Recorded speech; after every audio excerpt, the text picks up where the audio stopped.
30 with Tony, the best news, the bossest music, and the coolest classic clips, and the best president that ever lived. Let's rock.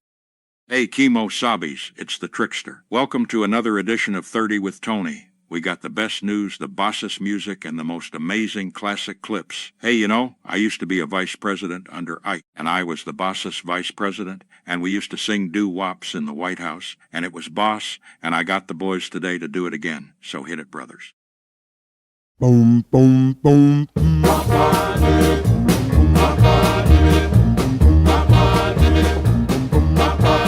Now they often call me Speedo, but my real name is Mister. Now they often call me Speedo, but my real name is Mister. No, for me to brand new fellas and taking other folks' girls. Now they often call me Speedo, cause I don't believe in wasting time. Now they often call me Speedo, cause I don't believe in wasting time. Well, I'm known for pretty women, and that caused them to change their mind. Well, now some may call me Joe, some may call me Mo. Yes, man, my Speedo, he don't never take it slow. Well, now they often call me Speedo, but my real name is Mister. Now they often call me Speedo, but my real name is Mister.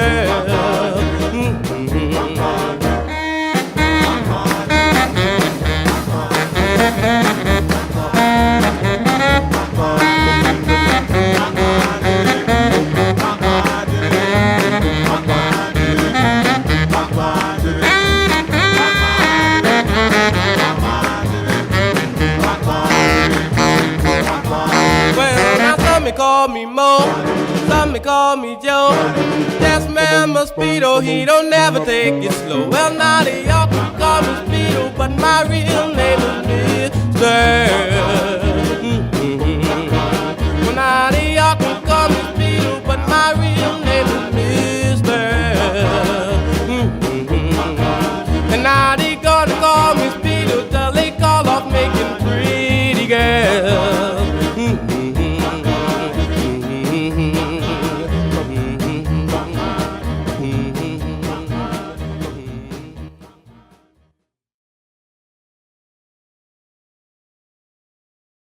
Dr. Fauci, you admitted in your own diary that COVID was nothing more than a flu. Do you regret shutting the world down? Are you ever going to admit that you killed millions of people through your poison shots? When are you going to take responsibility for your mishandling of COVID? When are you going to take responsibility for your mishandling of COVID, Dr. Fauci? Here's the evidence for that, directly written by Anthony Fauci in his diary. The COVID virus was acting like a bad influenza in its transmissibility, and that the case fatality rate was more like 0.2%, 0.2% rather than 2%. So he knew that the fatality rate was extremely low. And what is the fatality rate of the flu? Well, that is 1%. So it is extremely close. The flu is 0.1%, COVID is 0.2%. But you add this type of craziness, it just smells of nuclear war and death to have this guy in charge of all this. As Tucker said yesterday, he's really not in charge. And, you know, I said 25th Amendment when he said kill the whole culture of Iran, glowing crater, that meant nukes. I said if he's serious about that 25th Amendment, at this point, he has half-baked all this. It's a total disaster. And I just want to completely divide myself from Trump 100%, no matter what he does now, no matter how much good done the stuff. This war is too dangerous. This is all too evil. And I just say 25th Amendment, but that's me on record. I want to be 100% clear in front of God and everybody that I'm not with this demon-possessed thing or whatever he's become. Go show him your life, don't you? All right. Welcome here to MacArthur Park here in downtown Los Angeles. Lots of things are happening here. We're just gonna give you a glimpse of MacArthur Park. So that's one entryway into MacArthur Park. Now we're heading over to the main entrance. This place has been getting raided pretty frequently recently because of all the drug activity that's taken place. And it's rumored that the surrounding areas are ran by cartels in a lot of these shops and whatnot, and there've been a few busts as well that have taken place. Just at the bus stop, you have people shooting up right there, and this is the main entry into MacArthur Park right here. If you look behind me, there's a bunch of people doing all sorts of drugs. They actually have their drugs laid out on the park bench. The guy's in a wheelchair right now. One of the effects of fentanyl is it does go after your limbs and cut away from your bloodstream. So a lot of people do lose their own limbs from the fentanyl that they use. How's it going? How you just gonna videotape? We're just showing people what's going on here. We're just showing what's going on here. Go show them your life. Don't just show people shit. Okay. All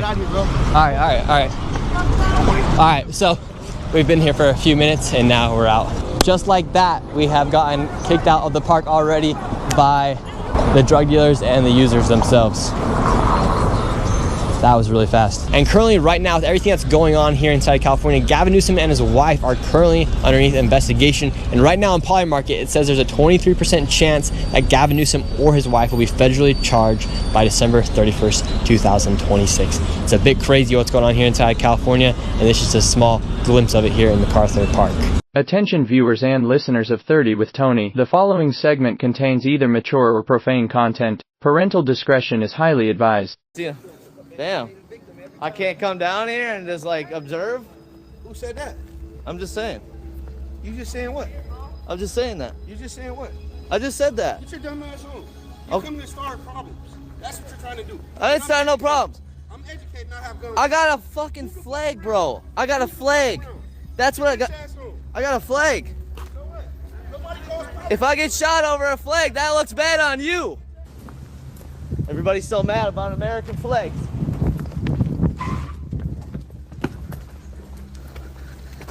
My neighborhood, dog? You causing problems my neighborhood, dog? You causing problems over here? Yep. Call the police. Call the police. Call the police.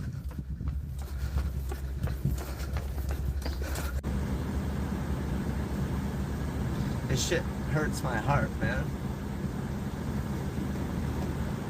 I can't even sit here without feeling like I gotta roll my fucking window up and lock my door because somebody walks by. It's a fucking disgrace. No one can fucking have kids safe down here, especially if you're white, I guess. This shit's a joke. What the fuck has this state come to? I look around every day, I'm like, there's so much exposing I can fucking do. This is a play place for any content creator. I can't get to anything that I want to. There's so much. What crime is this guy committing? I mean, he's just a white guy walking down the street with an American flag. And not to point out the obvious here, but here you have a black man who's showing, I mean, I think he's black, he could be a different race, but he's showing extreme racism to him just for walking down the street with an American flag. And then if we go down a little bit further in the video, we have this car that pulls up, he's ready, and look what happens. He stops very quickly, and then a guy jumps out of the car ready to go physically assault him, I'm assuming.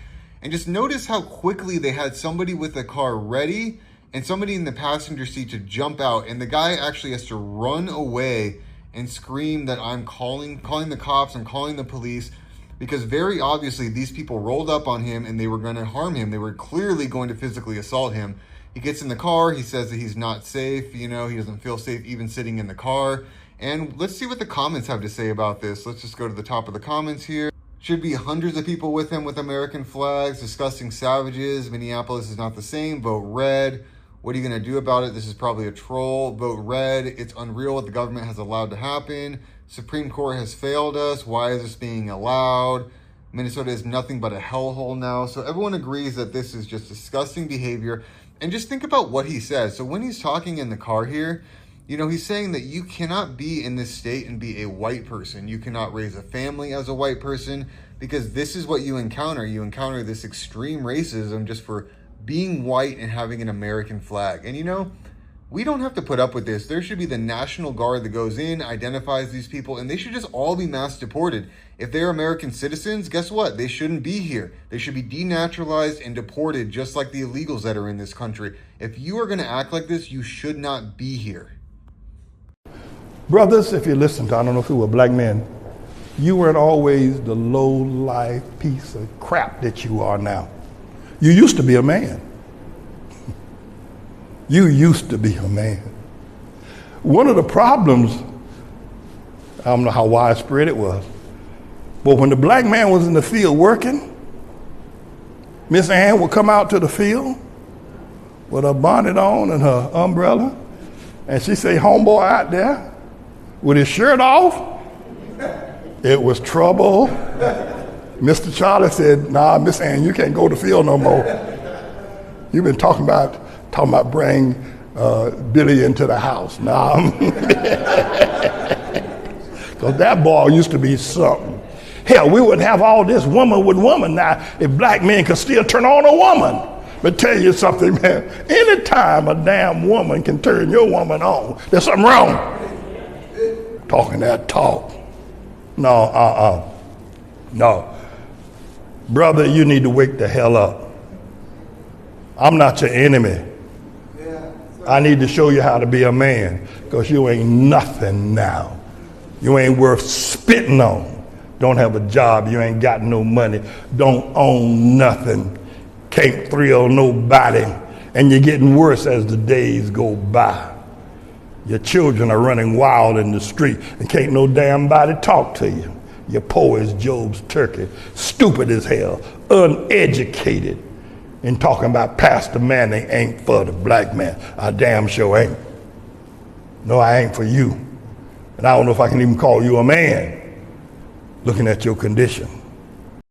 Well, hi, my good Kemosabe's. It's Tony D'Angelo. It is July 30th, 2026, 3 p.m. Eastern. Otta Domini, the year of our Lord. So happy to have you here for another edition of 30 with Tony. This one is entitled, They Should All Be in Jail. And I'm grateful to you. I'm grateful to our music contributors. I'm grateful to everybody, especially this past week with my wife, Kathy, having a severe health issue, and she has recovered dramatically. Praise the Lord. Thank you for all of your prayers. Thank you for your support. She's coming back better than ever, and that is the grace of God. And this has really been a test to me, honestly. I don't like being tested, let me tell you. I hate it. But God is consistent and good and faithful. You know, when the communists use that term under the communistic Biden administration, build back better, and there's nothing the devil can do that's original. That was stolen really from God and goodness. And what's really happening here is we're building back better. And I'm not going to tell you it doesn't hurt and to retool things and to make things better, but man, oh man, it's I'm so grateful to you and for those of you that have prayed for me and and for us, and please continue to keep us in prayer. She's coming back. She's going to be doing her normal activities at a very shall we say gradual pace, and we're doing here what we need to do because you have to do it. One of the things I have learned, and believe me, I'm no shining example of anything. I'm the first to tell you. But one of the things I have learned is probably the old Winston Churchill admonition. When you're going through hell, keep going. It's keep going, because if you don't go, you die. And there's enough slobs and touchy-feelies and people that want to sit there and cry with you. I don't have the luxury of crying. I wish I did sometimes. You know, just take one state of the world and the things you have to do and things that used to take 30 seconds that now take 3 hours, and all the difficulty and all of the angels you have to do, me, here, that, and I'm sure you, dancing on a head of a pin. It's your life is only as good as your ability to do, your ability to lead people to God and to teach others and to improve things. This is why I have absolutely positively no toleration for 98% of politicians who frankly exist to live in the problem. Because if you didn't have the problem, you wouldn't need them. It's doubtful if you need them now, but it's just even more so. But thank you. And we're going to get on with this in a moment. But one thing I'm going to start doing The very formidable and interesting and entertaining national radio host Mike Gallagher has started his shows with prayer. And given the moment in America where we now are at, I want to see America succeed. I don't want to see communism. I don't want to see socialism. I don't want to see the government wanting to come in here and come to you and change things for you because they know better and you don't. I want to see America. I want to see strong people. I want to see good people. I want to see educated kids. I want to see healthy marriages. I want to see abundance. That's why I am here. That's why I am still here. That is why, I am not dead. I'm not going to be dead for some time, or certainly not at the present time. But that all being as it is, I'm going to do everything I can to save America and to save America for the good things. You don't like Donald Trump? Screw you, basically. I don't care. I'm tired of your mental illness. I'm tired of your sensibilities. I'm tired of you not being able to cope with anything. If you can't cope with anything, go hide under the table. I can't deal with you. I've tried to help you, but I can't. Is Donald Trump perfect? No, no person is. He is a human man doing his best to lead the country. And let me tell you, this is a far better country than it was under President Poopy Pants. Okay. You don't need no scientific analysis. You don't need no Brookings Institute or Heritage Foundation study. That's just the way it is. Is there improvement? It's a lot of improvement. Are we doing the exact right thing in Iraq? Well, we have to see what is happening as far as it's there. But yeah, you can get caught up into things and perhaps he has to change course on certain things. But it's like, how many years in Afghanistan? It's like we don't look at things in relative terms. So yeah, maybe we need some work there, but it's never going to be a perfect world. It's never going to be everything that you like. And I'm sorry that I'm the person that has to tell you that. But anyway, let us start. Let us begin at the beginning. I showed you a few videos on the way in, kind of the state of the world. So many in the rush to production, I had to write them down. The first one I showed you is a large part of our subject today. The evil beyond, I don't have words, and I'm not going to start cursing. I've cursed enough. Dr. Anthony Fauci, who basically should be in prison or should be run over on the freeway, what this man did and what he will not do and what he will not account for. I mean, he probably was one of these little wimpy kids who was getting beat up by the bigger kids. So maybe he studied and he said, I'm going to get them all back. And this is his way of getting them all back to effectively wreak his torture upon the nation. Well, you know something? What you sow, you shall reap. And what he's reaping is what he sowed. And frankly, as far as I'm concerned, there ain't enough punishment you can get this man. We'll get into him later. The next video I think I showed you was Alex Jones.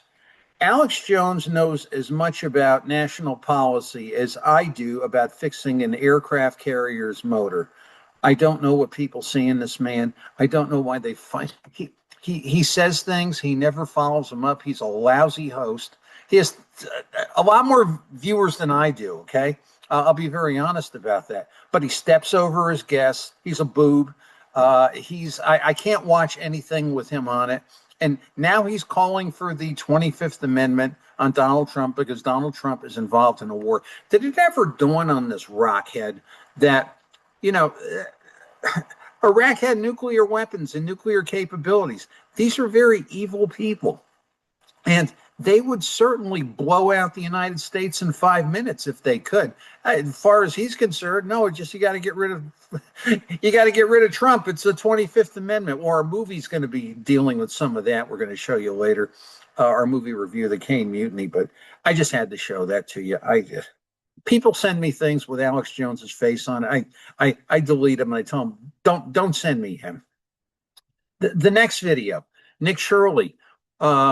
was, I believe he was in MacArthur Park, and he was showing what the beautiful city of the angels, Los Angeles, California, now looks like. And with the people that are running it, Karen Bass and Nithya Raman, this is perfectly okay. I could have done a whole show of videos. I was watching one where a pregnant woman was taking crack as she was giving birth. I mean, it's just beyond anything. And this used to be the shining city on the hill. This was Wilshire Boulevard, the Miracle Mile. This is when you went up Highland Avenue or Western Avenue and you drove up and up and up and up and you got into the valley and you got into the mountains and everything was like, Dodger Stadium, baseball's blue heaven. And it's just, it's horrible what's going on there. But this is America today. Then I showed you a video of a young man carrying a flag in Minnesota. I mean, can't even express the flag, the country, the United States of America. God bless America. You can't do it. And I couldn't let you off the hook with a little bit of commentary from Pastor Manning talking about the way it is with men, particularly men of color. He's a man of color. I'm not. Listen to him in that regard. Don't listen to me. This is America today. This is the America that has been exacerbated by COVID-19 and government control and what government did. And this is why we have what we have. You could take any one of those 5 things. I like to take them all together. And that's really kind of the state of the state, if it will. But when we come down to they all need to be in jail, I'm going to show you a couple of things, and relate it to where I'm sitting in my home state of Connecticut. And it's all coming together. 6 years ago on the Lee Elsey show, just going to grab my tea. Here's my tea. 6 years ago, when I was on the Lee Elsey show talking about how much of a farce this was, how it's crooked, how our governor in Connecticut, King Governor Ned Lamont, the unaccountable, was making bank on this human suffering, and nobody believed it. And then everybody believed it, and then they were told not to believe it. And then we'll get into that as we go. And I was saying, it's Lee Elsey, and these stupid politicians are laughing. I'm saying the death counts are inflated. It's all a prop. They're just not, they're creating things to make things just so they could get Donald Trump out of office. And it was like, the thing is, they hated Donald Trump too, even Republicans. They wanted him out of office. Basically, they thought that somebody like Joe Biden would be a salvation. And it was just, laugh now, you bastards, because that's what was happening, basically. But this is really what, I'm sitting there yesterday, and, Kathy's going through mustering out, doing her therapy so she can leave the hospital. And I'm trying to cope with everything there. And I got this hearing on the Roku. And I'm saying, this is America.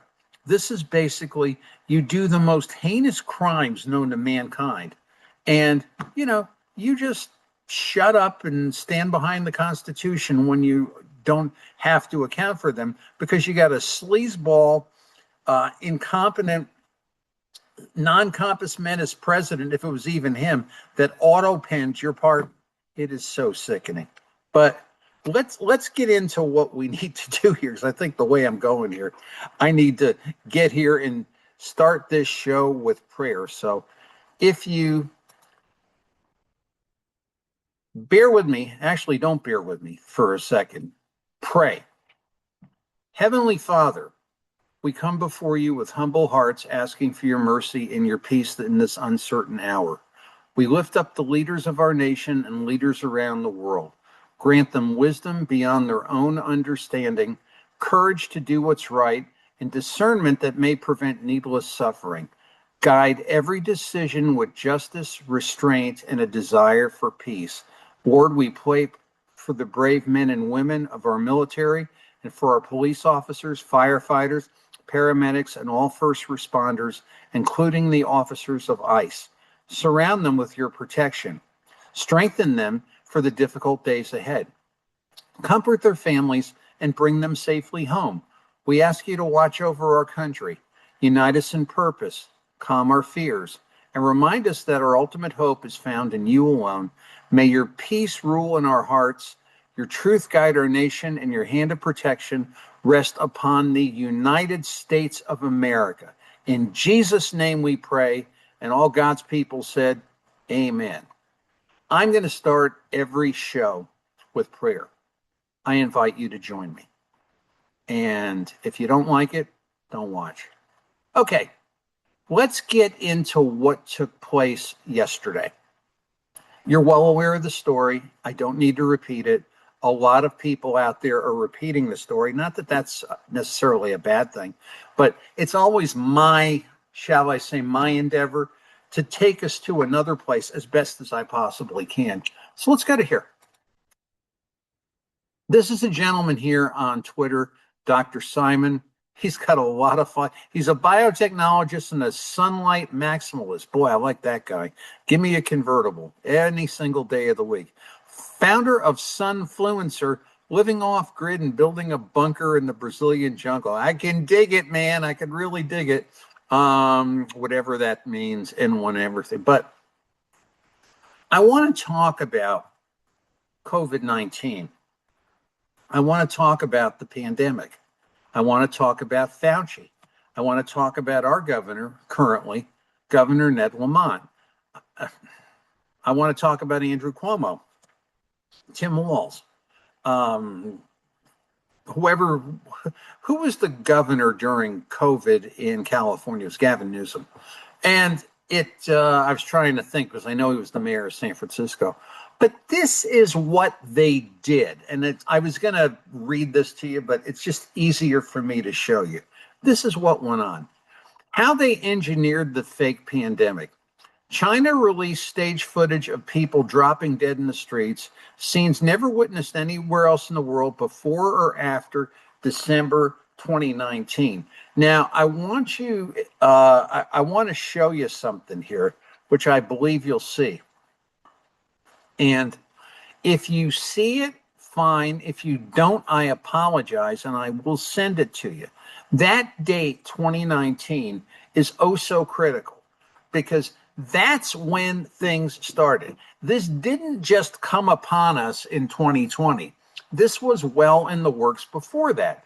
And this is a slide from the consulting company McKinsey. And, you know, we've talked about McKinsey before. It's a big multinational consulting company. They largely are a hired gun of government and big business, and they do marketing campaigns so people can sell product by, shall we say, engineering society through dumb politicians like we have in our state in Connecticut. But every single state in the Eastern Seaboard was following the same marching orders because they did throughout. Remember, Governor Andrew Cuomo had this whole thing of it was the block of six, and we're Trump-proofing the block of six. And he enlisted Ned Lamont. He enlisted Phil Murphy in New Jersey, another idiot. He enlisted Janet Mills in Maine himself. I forget the others. But basically, the protocols for COVID-19 were being written or finalized. I don't know if you can see this perfectly. December 11th, 2019, McKinsey was writing, quote unquote, the user manual for, I have the whole, this is from the contract, the McKinsey contract with New Jersey. Connecticut, we'll get into it, had a similar contract, but it's buried in advanced CT. We'll get into that sleaze in a moment. But basically, they were writing the protocols in December 19. Now, you mean to tell me that nobody in Connecticut knew that this was afoot in 2019? Oh, we're about to show you something. So basically, what happened is we're orchestrating right now. We got these people who are, quote unquote, dropping dead in the streets. Now, here's number two. A PCR test was rolled out that could not determine whether someone was actually sick. Hey, Semaphore, Annie Lamont, the no bid contract, the Cayman Islands, the load up, the $48 million of state money, the IPO, the on and on and on. We don't know. Nobody knows if these damn tests were any good. They could have been Q-tips, Vaseline, and maple syrup. We got no freaking idea. And the vast majority of results were false positives. Like, for example, I would imagine, I'm not the best science student in the world, but I do remember litmus paper from chemistry at Rippleham High School. And you could tell the color of something if it was acetic or basic based upon the color of the paper. You kind of get in my drift, right? Now, here we go. Number three, the claim of asymptomatic transmission was heavily promoted to justify restrictions on healthy people and force mass testing on the entire population, which led to tens of millions of false positive test results. Hey, if you're Ned Lamont and you're Anne Lamont and you're their investors, you love false positives. It keeps Ned in the hot seat as governor. It makes him a national powerhouse. God help us all. And it puts everybody, quote unquote, within, we've got to listen to the 4:00 press conference. We've got to listen to Ned and Josh Cabal. Whatever happened to Josh Cabal? Is he in the witness protection program? I don't hear a damn thing about him. I mean, it's absolutely positively insane. But follow the timeline. I mean, I'm going to try not to get too upset here and bring you down it. Tech companies and media outlets were mobilized to censor dissent and rebrand inconvenient truths as misinformation. Behavioral psychologists were brought in to design fear-based messaging specifically intended to secure public compliance. In other words, I could be sitting at my table in 2020, doing something or other, getting materials together, fighting through this whole mess, and there'd be a little pop-up in my computer with Dr. Ulysses Wu telling me how grave all of this was. So basically, the whole idea was messaging. To keep the illusion of a deadly pandemic alive, they required excess mortality data. How many times were doctors told to put COVID on the death certificates because they got money? Now, when I was saying this, way back when, and when Gordon Vidal was saying it, and other people were saying it, oh man, conspiracy theorists, this, that, how dare you? Don't you know Anthony Fauci is a wonderful man, on. So the population was subjected to sustained psychological pressure capable of triggering mass psychogenic illness. In other words, it's all in your mind and it gets to your body. Relentless fear messaging kept cortisol levels chronically elevated, weakening immune function, particularly among the elderly. This is the thing I tell everybody. I was saying this to my elderly clients 15, 20 years ago. Turn off the damn TV. Do not dwell on what's happening. Stay away from negative conversation. I would walk into, I won't mention the name because she's a famous name. I would walk into her house in Greenwich. Let's just call her Mrs. Banana. And Mrs. Banana was a beloved figure. She was a legend. And I would walk in and she'd be sitting there watching her giant screen TV. And I'd say, Mrs. Banana, in all due respect, turn off the damn TV. It's not helping you. But anyway, on and on we go. So let us move. Social isolation delayed medical care and lockdown, then generated the excess deaths needed to prop up the narratives, the masking, the isolation. Billions were injected with an experimental product that was claimed to stop everything. When that collapsed, your shot won't work until the unvaccinated also take it. New variants came out. Now, I'm not going to tell you there wasn't a nasty illness going around. I had it 3 times. I was not vaccinated. And I will tell you, my sense of smell is better than ever. I just tried to do the vitamins and stay as clean as I could. And it's always a good idea to keep your distance from a sick person. I knew that when I was 20 years old. I knew that. I didn't need these morons to tell me that. And here we go. Anyone who raised objections was silenced, deplatformed, investigated, or publicly discredited. Once the story became too strained to maintain, the pandemic was over, except in a place like Connecticut. And the entire episode was treated as if it had never happened. That's the gist of what took place. Now, we have, based on what's taken place in our state with Ned and Ann Lamont, they start getting into the game here somewhere between 1 and 2. Okay, now we've been through all that in the past. We've shown you the SEC documents. We've shown you the $66 million walk away on IPO day. We've shown you the absolute stupidity and complicity of the state-run media in Connecticut. And the only voices that were telling you the truth were those that weren't tied to it. So anyway, let's move on. Another tweet here. Libs of TikTok, I saw this last night. I'm not reinventing the wheel. These people are doing exactly what I need them to do, so I don't need to do it. I can't do it any better than they did anyway. Talking about Fauci, people don't recognize the full effects of his lies. 200,000 businesses closed permanently, learning days in K-12 schools, okay? Let's take the 200,000 businesses. How many businesses closed in Connecticut? I am a partner of the Greater New Haven Chamber of Commerce to this day.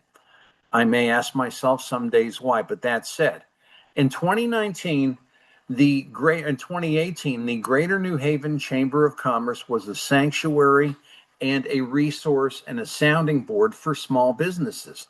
It is now an arm of the state, largely. The only thing you see them championing is state-run endeavors like Quantum CT, taking federal money. If you go back and look at my Lee Elsey Show video on Tuesday of this week, you'll see we talked about some of that. So, but all these small businesses, all these restaurants, all these people, we had here a great endeavor ready to go off in New York. I moved a young lady down there. She's still there. She's still working for us. But the whole idea was to make her, quote unquote, grow that office. Can't. What can you do today in New York other than, try not to get killed pretty much? But who cares, right? We had to save humanity. We had this, there's this horrible virus. And I'm not making fun of the virus. Believe me, the virus was weird, but we've had viruses. We've had things in this society. We've somehow managed to use our common sense and our wisdom for these things not to tear us down every limb from limb. Now, our governor, Ned Lamont, effectively shut down business and shut down everything to save everybody. And what he did was he killed the entire state. So when you look at this tweet on Libs of TikTok, every single thing that Fauci did, Lamont did on a stronger scale. He closed businesses. Think of this in terms of Lamont. He screwed up education. Kids will never be the same because of this. We have sick kids, speech and developmental delays in children. We have mental health problems in kids. More suicide, more detachment, and it's absolutely, and we have more, shall we say, well, you would be better off as a girl, and more of these evil, rotten bastards playing with kids' minds, telling them that you are not supposed to be who you are, work through your difficulties. No, we've got to change you. And they're still being funded and the state still supports them. Ned Lamont is responsible for all of that. And I'm doing this really, I'm putting this show on record because how could I put it? Where are we now? We're 18, 19 days away from his primary running against Josh Elliott. We've talked about him, another story for another time. But that all said, Ned Lamont will or will not survive his primary challenger. I think as time goes on, Ned Lamont loses ground within his own party and for the worst of reasons. But that all said, I want to put all this on the record, everything out there Just so Ned Lamont needs to go to jail. I'm going to tell you that. He needs to go to jail. He needs to be prosecuted. He needs to be examined. He needs to have his, shall we say, him and his family and whatever the connections were in this. I don't know about the statute of limitations and how it works, if it's fraud. Yes, there's this big debate over the Fifth Amendment. What does it, listen, we can turn this into a legal clinic. That's not the object of this. But basically, these people, the Faucis, the Lamonts, the Cuomos, the Gavin Newsoms, the Tim Walls, they all need to be in jail. I don't care if you take me. I don't care if you drag me out of here. Believe me, I've been through hell in a handbasket this month, and I'm still here, okay? So you're not going to get rid of me that easy. So I'm not the least bit concerned about you. But that all said, what they did is criminal beyond belief. And they still want to do the same thing, and they're still trying to do the same thing, and still trying to get your tax dollars and gin up the people that they wrecked to vote against anything decent and to keep them in office. That's what they are. That's essentially what they are. Anthony Fauci is a criminal and a killer. Ned Lamont did the same thing in, albeit somewhat different ways. But basically, this is where we're at.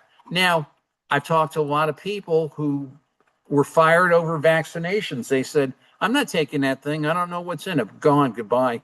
And people were denied life-saving operations, and Fauci lied under oath. That's basically what went on here. These people, Tim Walz, Ned Lamont, Andrew Cuomo, Andrew Cuomo was put under oath, and basically the House panel walked away from him and said, yeah, this man needs to be, needs to have a criminal referral.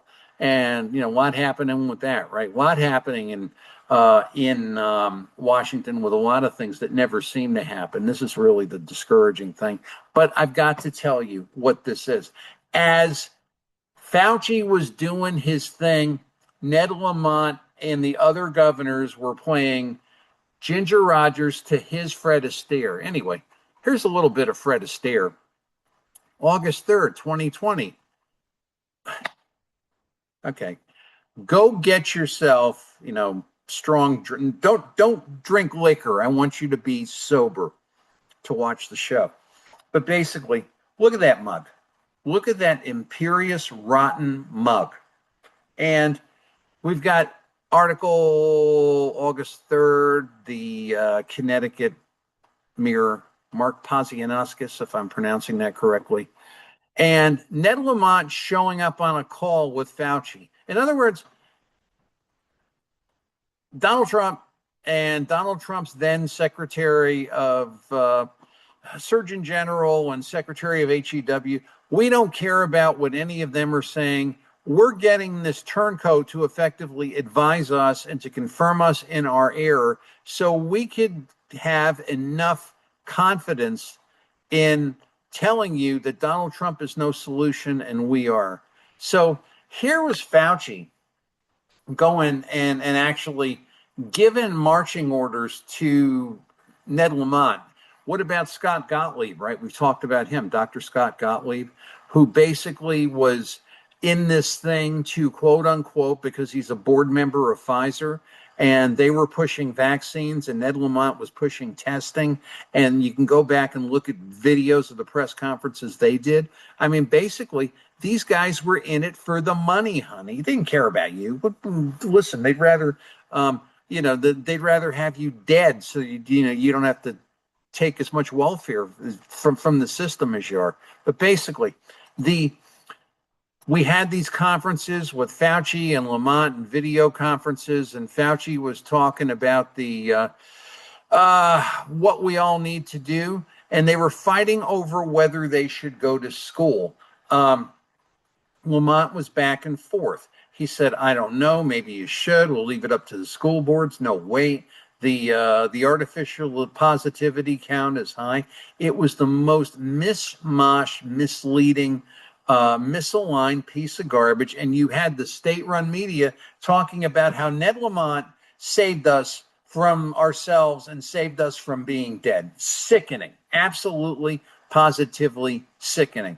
But they were all walking with Fauci. This all came down. They were all walking with McKinsey. They were all walking on this great path to quote unquote societal destruction, which started in 2020 in earnest and started coming forward to this day. And now what they're doing is they are unleashing full Democrat, socialist, communists to effectively destroy America. And when I was saying to Lee Elsey in 2020, 2021, these people want to destroy America, you had these gas bag idiot politicians, Democrats, Republicans, guerrillas, I don't know, saying, was he kidding? America's not going to be destroyed. Well, guess what, moron? What do you think is happening?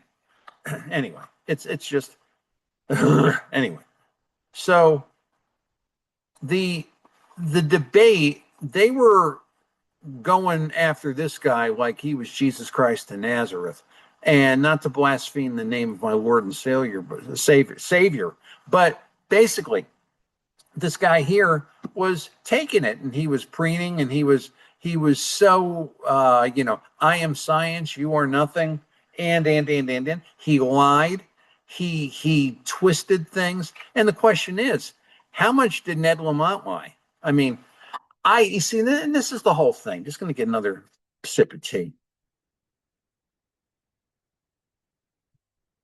Your garden variety Republican in a state like Connecticut, or in my state of Connecticut, basically will not challenge this, will not challenge these people, will never, ever, ever come here and challenge me. Frankly, they know better. But it's just this thing of, Ned Lamont is, he's got quote unquote these issues, and he's a rich guy, and he can't relate to people, and he, he's run the state into debt and all that. But basically, this man was involved with this other man, Fauci, to quote unquote destroy America for fun and profit for the people of the Lamonts and the Faucis. How could you say he wasn't? How could you say he wasn't? How can you make that statement? Because Ned Lamont sold into the boom, sold into the demand, Ned and Lamont, with the COVID testing, set up partnerships in the tax-free secret Cayman Islands. And then, when you come right down to it, had the cloak of officiality as they all conspired to get rid of Donald Trump, make America great again, and let's have a free enterprise America rather than a governmentally dependent state. See, that's the problem. That's exactly the problem. Every single Republican in this state, right down the line, believes in the power of government. And they can't see that government is the problem. They can't see it. And the fact of the matter is, like I was listening today to Greg Howard, host of the Lee Elsey Show. Greg was talking about, we want to help people. The nonprofits are good. Nonprofits can be good, Greg. That's not the issue. The issue is the nonprofits in this state are contaminated by the people that run them. And if you don't tear them down and start over, and or get rid of this whole, shall we say, quasi-nonsensical, can't get into freedom of information, shadow government, where people do that in the state administration, effectively start to war against the public, which they do. You don't believe me? Come here. I'll show you what it's like. Believe me, you'll run out of here screaming. But that all said, it's like, it's a baseball bat is great if it's used in a baseball game, but not good if my neighbor wants to come over here and bop me on the head. You see what I'm saying? It's perverted. It's twisted.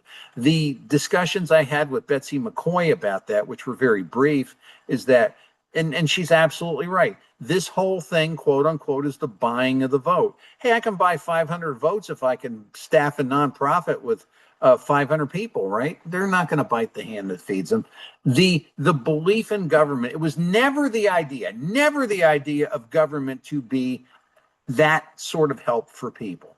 It was the idea of government to govern. But the problem is, since we have this huge tax-supported food chain, we're in the soup that we're in, basically. And it's, how do you fix it? You got to tear it down and start over.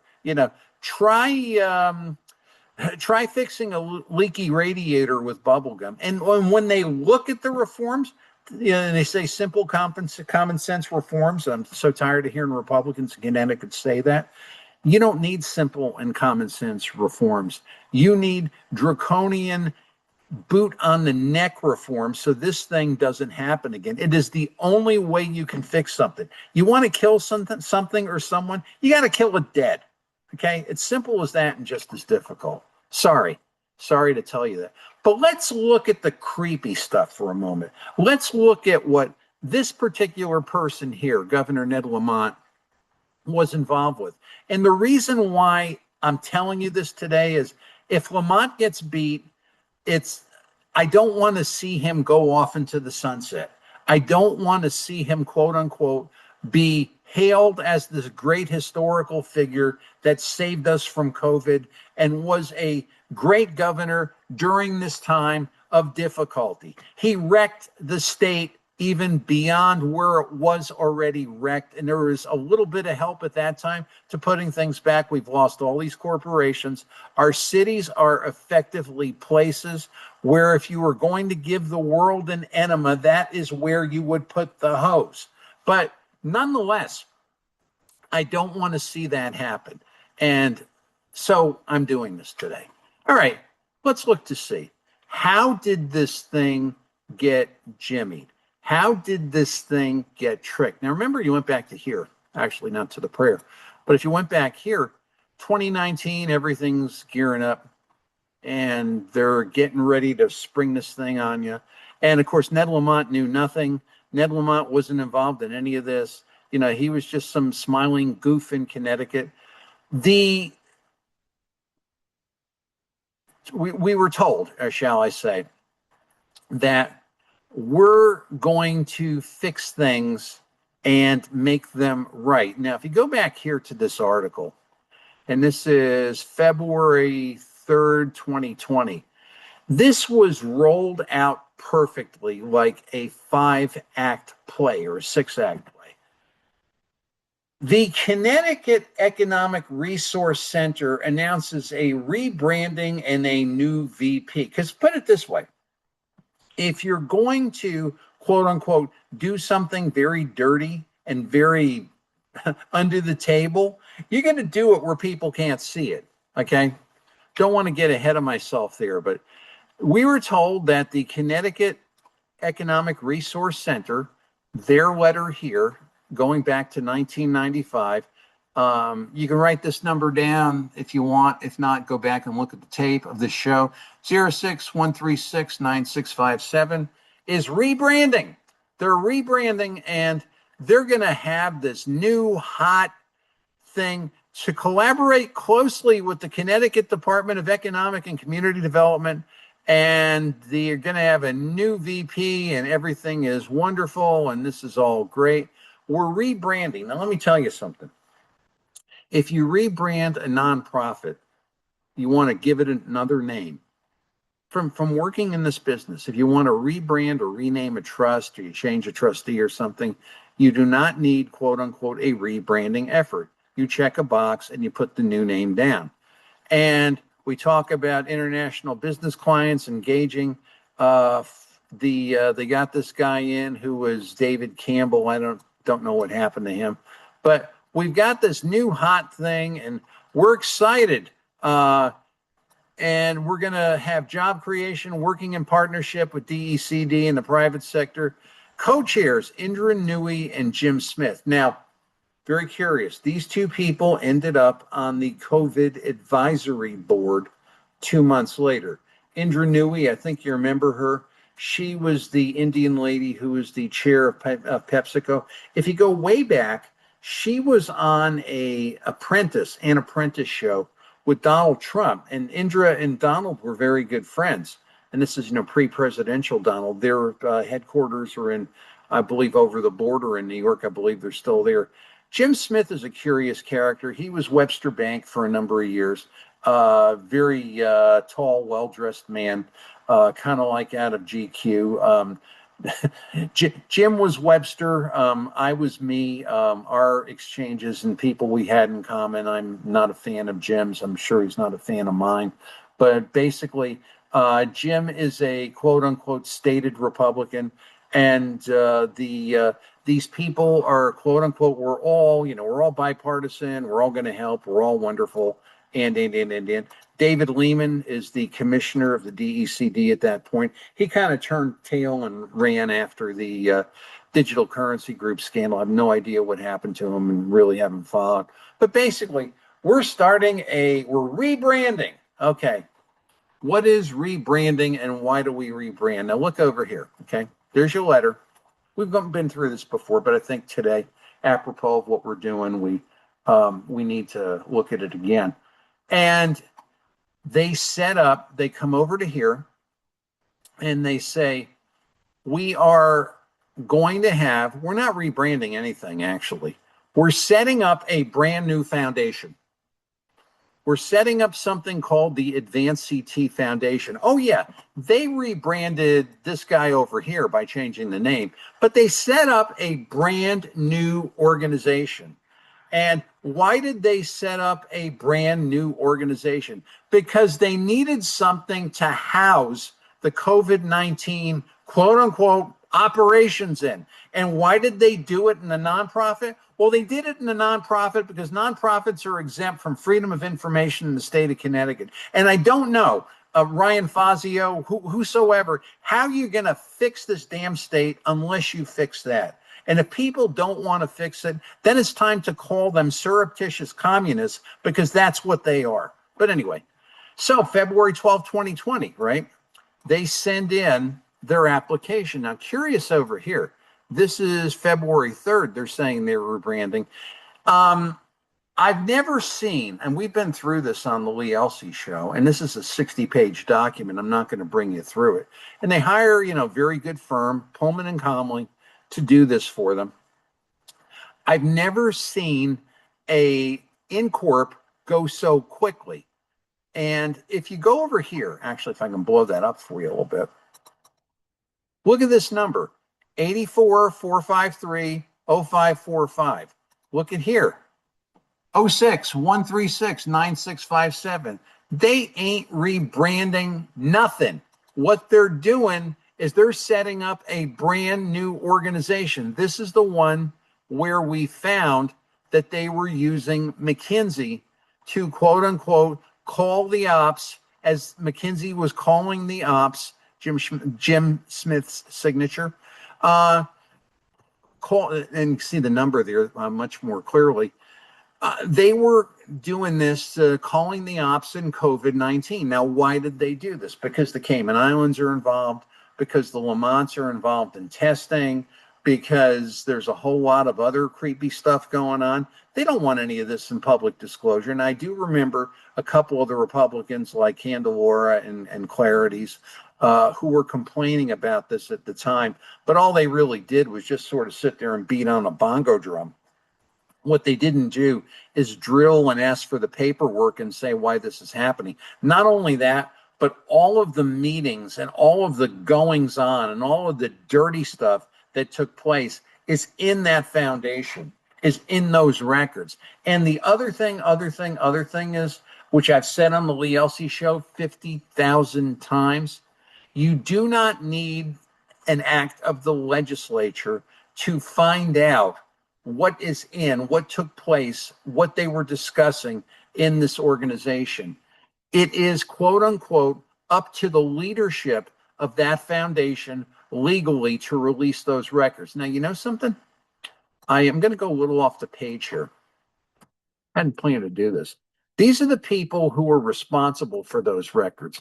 Just if you guys want to beat up on them, believe me, I can't do everything around here, but certainly try my best.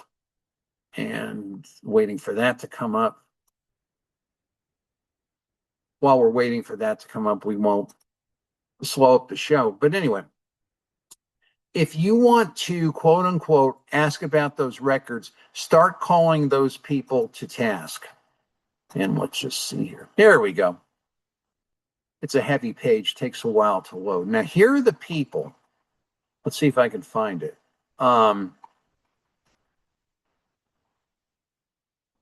Our team. Actually, that's the, I want the board of directors. These are the people who actually have the power to show you the legal power. Of course, everybody's they'll give you every excuse known to mankind as to why you can't, you cannot, let's just see here. These are the people who are actually employed at Advanced CT. Certainly got enough of them. And let's just go over here. I'm going to move my fat head menu. Board of directors. There we go. R. Adam Norwitt, Judy Olian, Josh Cabal. Gee, his picture isn't coming up. Dan O'Keefe, who is the board treasurer. He is with the DECD.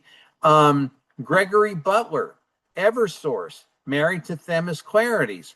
Peter Denuis, if I'm pronouncing that correctly, he's the former CEO. Some of these names you'll find familiar. And basically, these are the people who, hey, whoa. We got a McKinsey guy here on the board of Advanced CT. Wonder what he's doing. I guess he plays cards in the corner or something.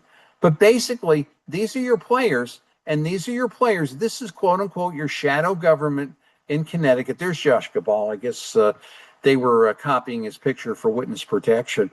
And basically, these are the people who, quote unquote, are now in charge of those records. We need to see those records. Not one cowardly ass politician, not Bob Stefanowski, not anybody, when I was crying for this, batted an eye when I said it. What the hell is going on here? What the hell are we doing? Is seeing Anthony Fauci not enough for you? But anyway, let's look a little bit longer. So you've got this secret organization that was set up for the purposes of running. Now it's got some sort of a quasi business purpose, and these people do, and whatever they do in this group, and they play it advised consent or something like that, for the inner workings of the state. But what you got here basically is you've got this new secret organization. They went and lied to everybody. And said, we're rebranding. We're doing this a new way. Why did you need an organization to, quote unquote, rebrand? You had a perfectly functioning, and you're still using this as, quote unquote, the operating arm of Advanced CT. Used to be the Connecticut Economic Resource Council, but you, quote unquote, set up a secret little clandestine foundation. Now scroll down here.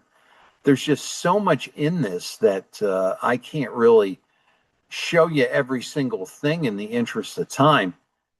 But basically, they projected a budget. This is what you do when you start a nonprofit.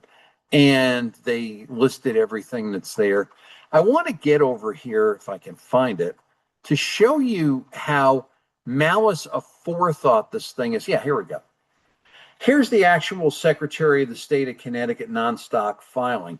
Now look at when they're doing it, okay? Why did they see the need to set up a foundation of an existing charity which was working perfectly well, or an existing, shall we say NGO, if you like NGO, filed on January 17th, 2020. Ain't that interesting? I mean, hey, listen, January 17th, 2020, we were rocking, baby. There's no such thing as COVID. There was no such thing as a Wuhan virus.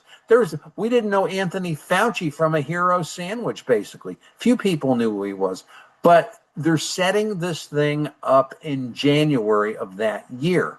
They're setting it up, and then they come out and say, oh, we're rebranding, and we're going to rebrand. We got these really neat people like Indra Nooyi and Jim Smith, and everything is wonderful and everything is right. But then what happens is we have COVID dealings. See, that's a different organization. Actually, that's the original organization. We have COVID dealings, and we're keeping everything away from everybody. What were they talking about? Did they have the lies from Fauci? Did they have the twisted information? Did they have the stuff? Was Fauci briefing them and the other people as to, ha ha, he, is this a way we keep Donald Trump out of office? What the hell were they doing? And meanwhile, what they were doing is they were wrecking society in the process with this mismanagement, because there was no creative thought, there was no analysis. They're just sitting there following and going along with it, and it's just, let's just continue to do it. It's like, I think we should open business. Oh no, you're gonna kill people, you're insensitive, you're gonna open up in the inner city, you're gonna kill all the black people. It's just, this is the crap that was going on. I'm telling you exactly what it is. So it's basically, I want to say that if you think for a moment that Connecticut was, none of this ever happened and Connecticut did everything right, and it sickens me. I don't confess sickness.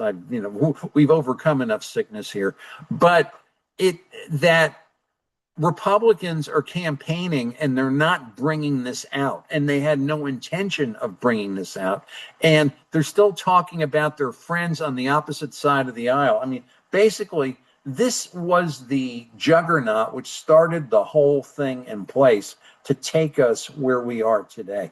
So with that said, there's a lot of information. I've been through a lot of information on the shows. I have a lot of information. It's if you have a specific question, I'll do my best to get you a specific answer, because what I basically have is voluminous stuff, and it's just, it's amazing. But I want you to get the idea, and it's not the idea, but I want you to get the fact that what they were doing was mimicking whatever Fauci was telling them, and Fauci was lying to them, and Fauci was, I'm sure Fauci wasn't lying to them and not letting on for the fact that, okay, this is what we're doing.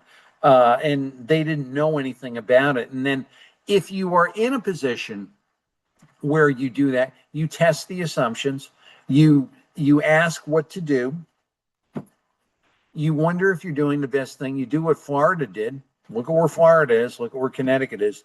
You see where Texas is. They did it. They got along just fine. We're still suffering from, quote unquote, the effects of Fauci and Lamont, the Democrats and the weak Republicans.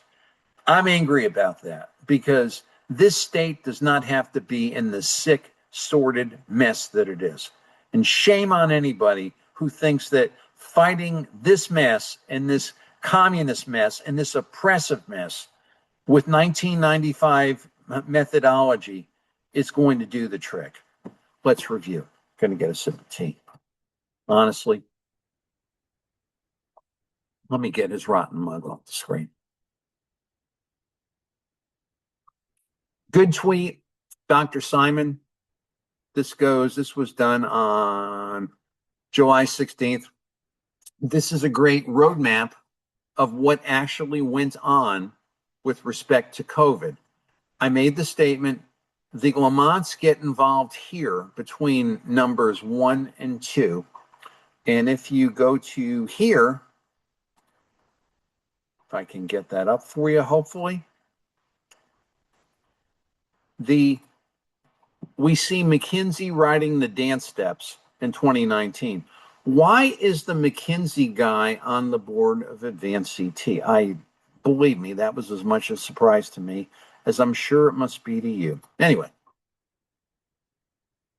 what Fauci did, what Lamont did, what these other governors did, they murdered businesses, they ruined kids, they're still ruining them.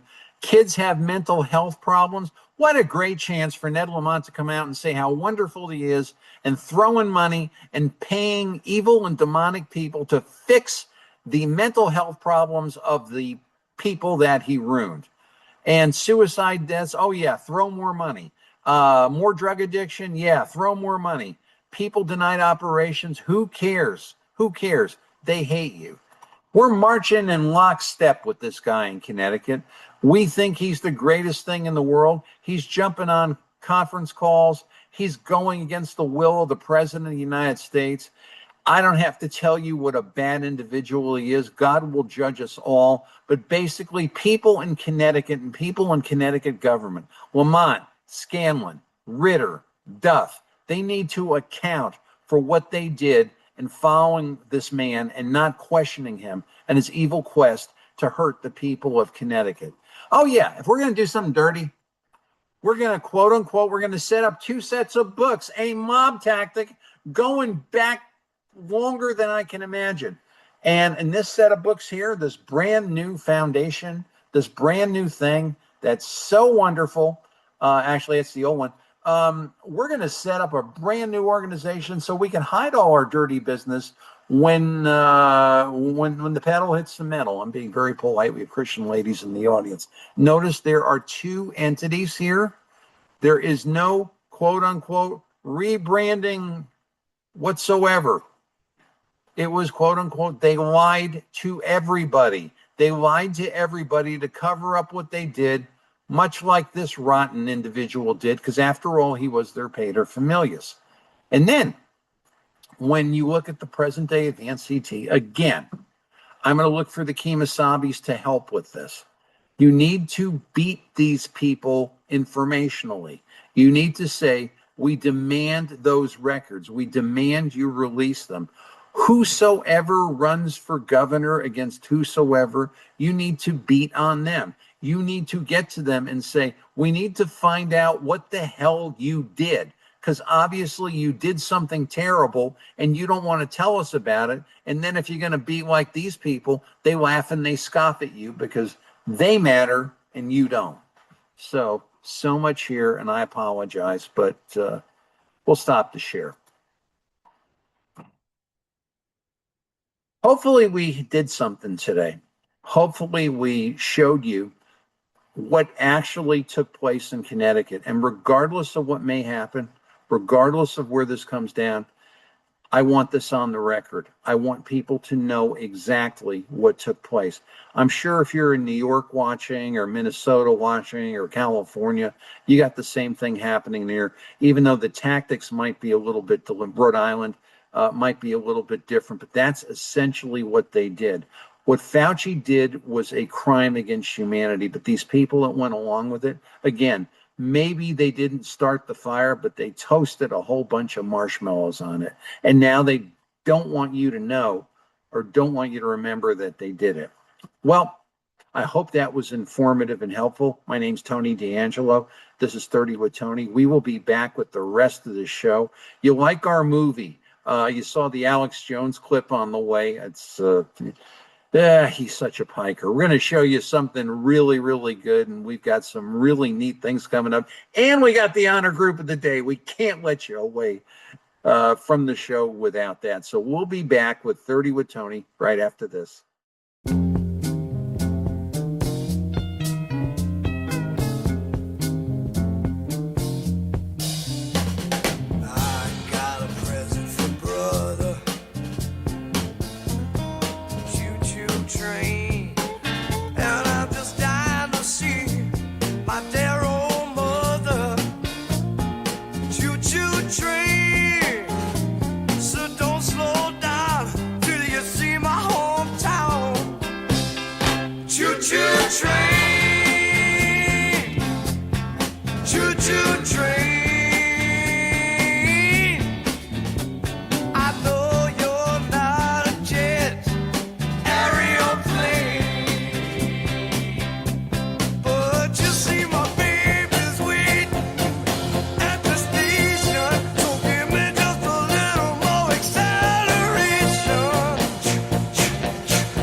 I know you're not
Chimo Sabis.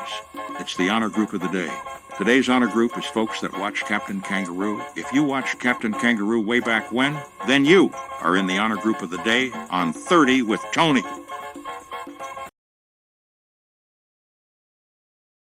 Hey, Chimo Sabis. It's the Trickster. It's time for a 30 with Tony classic movie review. And here's Tony. Well, thanks, Kemosabe's. Thanks for staying with us. In the search for a movie of this week, I didn't really have the time, unfortunately, given the events of last week, to actually sit and evaluate a movie, which I'd love to do when I am so able. But I thought about going in our archives. You know, we've been around long enough where we actually have some archives. And given the whole political mess in this country and who is president and who is sane and who is insane and who was more insane than the last person that was supposed to be insane and everybody else is insane for complaining about it, I thought of a movie that I think depicted this perfectly. It's one of the classics, it's one of the greats, and it is a classic study in management failure and what do you do when a leader goes off the rails. So with that, I'm going to share with you the movie. We've looked at this before, but I believe it bears repeating. Not as an excuse for my own laziness. The Caine Mutiny, made in 1954. This is an incredible movie. It's a military trial film, and it's directed by the great Edward Dmytryk, produced by Stanley Kramer. The Kemosabe's on 30 with Tony are well familiar. I know I have to contribute to you with the films of Stanley Kramer that we've looked at. An absolute, positive, perceptive, cynical genius.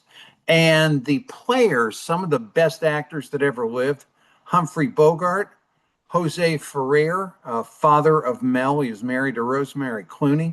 Van Johnson, longtime leading man character actor. Robert Francis, the potential of this young man was unlimited. He died the next year after this movie in a horrific plane crash. Just a great performance by this kid. It was unbelievable. And Fred MacMurray. You know, those of you that remember Fred MacMurray as Steve Douglas on My Three Sons, well, this is a different Fred MacMurray. Fred MacMurray, in a lot of his movie roles, was kind of like playing the heel, kind of like playing the bad guy. And here there is no real difference to that. Here's a good look at the poster again, and you get the idea. Last on the screen, the Caine Mutiny. And the general plot of this movie is, as time goes on with people on the minesweeper USS Caine, there are a number of questions as to the leadership of Lieutenant Commander Philip Francis Queeg. You may hear in life somebody's acting like Captain Queeg, meaning they're acting paranoid and disjointed. Maybe not so much in modern years, but certainly in past years, you've heard that. I still use that, shall I say, that explanation or definition. And there are several instances throughout the movie where Queeg appears, played by Humphrey Bogart, appears to be losing his marbles. And the operative question then becomes, as the lieutenants confer among themselves, is he showing enough on the ball, or shall I say off the ball, to remove him from his command, because his judgments have been pretty horrible.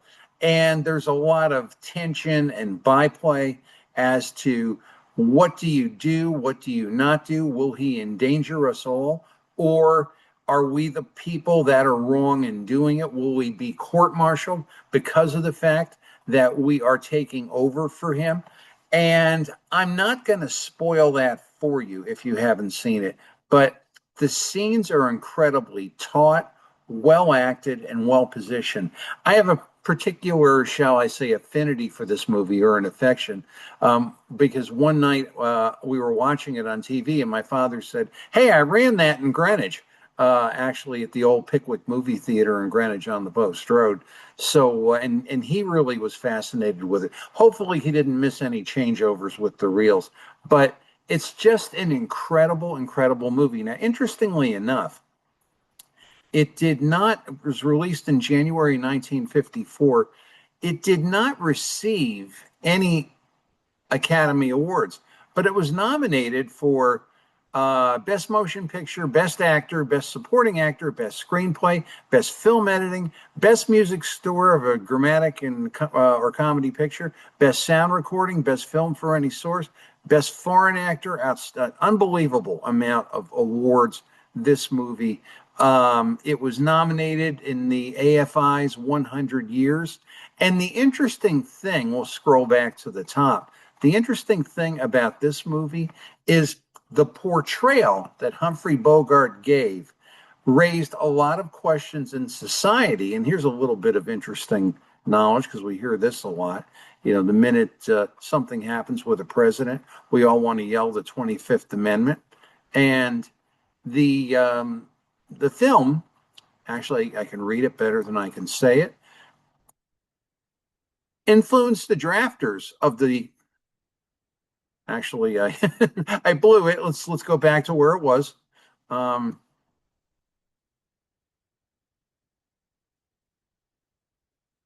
Influenced the drafters of the 25th Amendment of actually putting conditions of the removal of the president from office.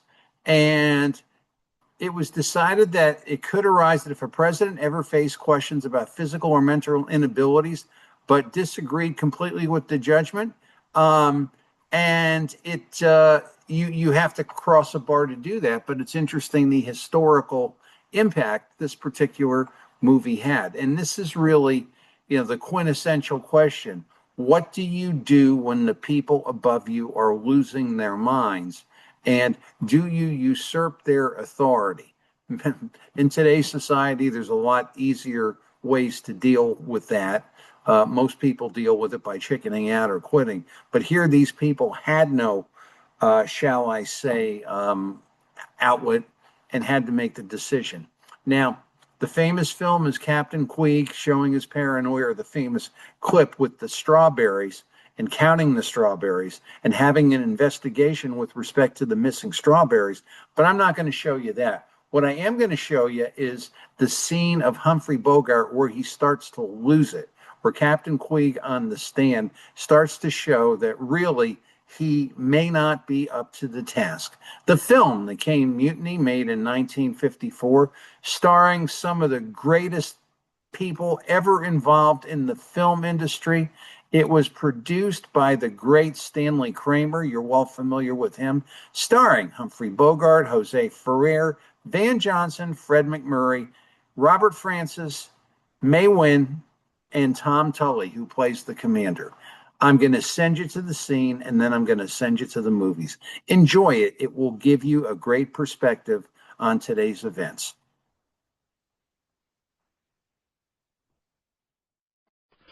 I tried to run the ship properly with a book, but they fought me at every turn.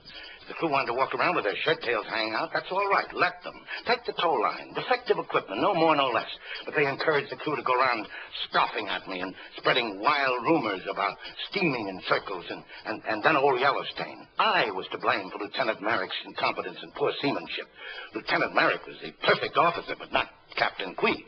Ah, but the strawberries. That's where I had them. They laughed at me and made jokes. But I proved beyond a shadow of a doubt and with geometric logic that a duplicate key to the wardrobe icebox did exist. And I'd have produced that key if they hadn't pulled the Caine out of action. I know now they were only trying to protect some fellow officer.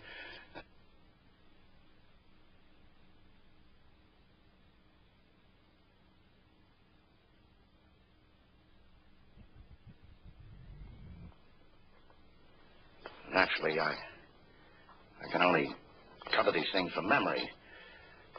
If I've left anything out, why, just ask me specific questions and I'll be glad to answer them one by one.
30 with Tony, the best news, the bossest music, and the most amazing classic clips.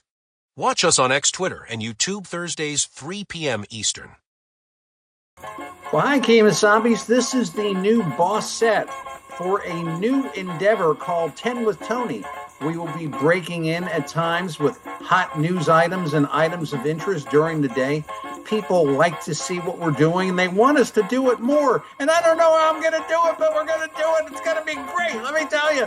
So keep an eye out for the upcoming 10 with Tony, when we'll be hitting the hot news subjects at all hours of the day. Everybody better get nervous. Bye, Kemosabe's. Hey, Google Mooga, let me out of here! Well, thanks, Kemosabe's. Thanks for staying with us. Hope you enjoyed the show, the music, and the classic movie review of The Caine Mutiny.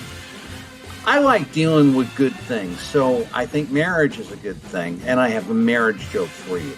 The bride and groom are walking down the aisle, and the little girl turns to her mother and says, "Mommy, why is the bride dressed in white?" And the mother says, "Well, this is a day of happiness and joy and purity and a fresh start. That's why she's wearing white." And then the little girl says, "But Mommy, why is the groom wearing black?" Oh, we're really going to hit a minefield with that. Tony D'Angelo here in 30 with Tony. Thanks, Kemosabe's. Thanks for being with us. Be safe this weekend. Thank you for your prayers for Kathy. Say hi to the people that you love. Hug them, love them. And we'll be back next year, next week with another show. God is always blessing. Bye, Kemosabe's.